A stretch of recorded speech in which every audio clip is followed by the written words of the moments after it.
有些鱼死了。刚刚放生的鱼，有些已经受伤了，会不会最后还是死掉啊？我们买鱼应该挑些漂亮的、没受伤的买。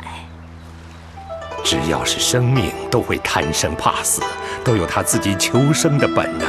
我们看到，在战争中受伤的人，不都是努力挣扎，要保全自己的性命吗？同胞们也都会尽全力抢救，绝不会放弃的。这些受伤的众生，不也是一样的吗？在野外，自然有他求生的方法。如果真的不幸死亡，也是死在大自然中，总比受尽刀割、煎烤、酷刑而死要好吧？如果你就是那个受伤残废的物类，有人想救你，但一旁却有人阻挠，说救了也未必会活，你怨恨不怨恨呢？爷爷说的有道理啊。王老师说到这儿，学生有一个疑问，请讲吧。有很多人说放生就是放死，这对吗？王老师，我想说说。说吧。放生过程中死掉的物命不到1%，绝大多数物命都可以重拾生机，回归自然。如果因为极少数生命的死亡就不再放生，那么所有的物命就不再有存活的机会了。就好像我们曾经因为吃饭被噎到就不再吃饭是一样的道理啊。对，我们在放生的过程中，为这些因为造作恶业而沦落畜生道的众生皈依。在皈依的过程中，他们亲自听到了佛中之王阿弥陀佛的圣号，以利耳根，永为道种。我们在他的心田中种下了脱离六道十法界、得生极乐世界的种子。对这些众生来说，这可能是他们千百亿劫以来都不曾遇到过的殊胜机缘呐。等到哪天这些众生的道种因缘成熟，他就能成佛，回过头来度化众生，这是多么殊胜的事业呀！谢谢老师指点。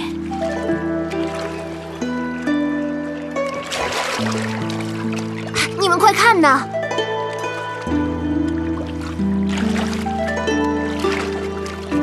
爷爷，我们这边放生，他们那边捕鱼，那不跟没放一样吗？孩子记住，放生是善，自然有放生的善报；捕杀也有捕杀的恶果。我们两边各自受各自的善恶报应，总不能因为别人作恶，我们就停止修善了吧？这是两回事。说的是。可他抓那些可怜的鱼总是不好的嘛。那让我们跟他说说，让他放下屠刀，立地成佛，怎么样？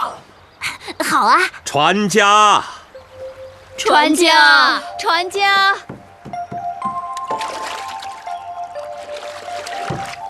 啊，这位大哥您好啊！想买鱼嘛，刚抓的，新鲜着呢。这位大哥，我们想劝您把刚才捕的鱼给放了。什么？您船上大部分的鱼都是我们刚刚放生的。那又怎么样？这位大哥，今天我们碰到一块儿，那都是缘分呐，包括这些鱼也是。您抓的这些鱼，很有可能是我们过去不知道多少世的父亲、母亲、兄弟姐妹，只不过他们已经随业受报，换了另一种形体了。啊？是啊，是啊。那么多抓鱼杀猪的，不都没饭吃了？只顾鱼不顾人，好像说不过去吧？法师讲过，士农工商每一种行业都可以赚钱养家糊口，并不是说非得要杀生才能赚钱，不杀生就得饿死呀。您看您船上这些肚子肥肥大大的鱼，那不都是一位位四处辛勤觅食的慈母吗？它与我们人类有何区别？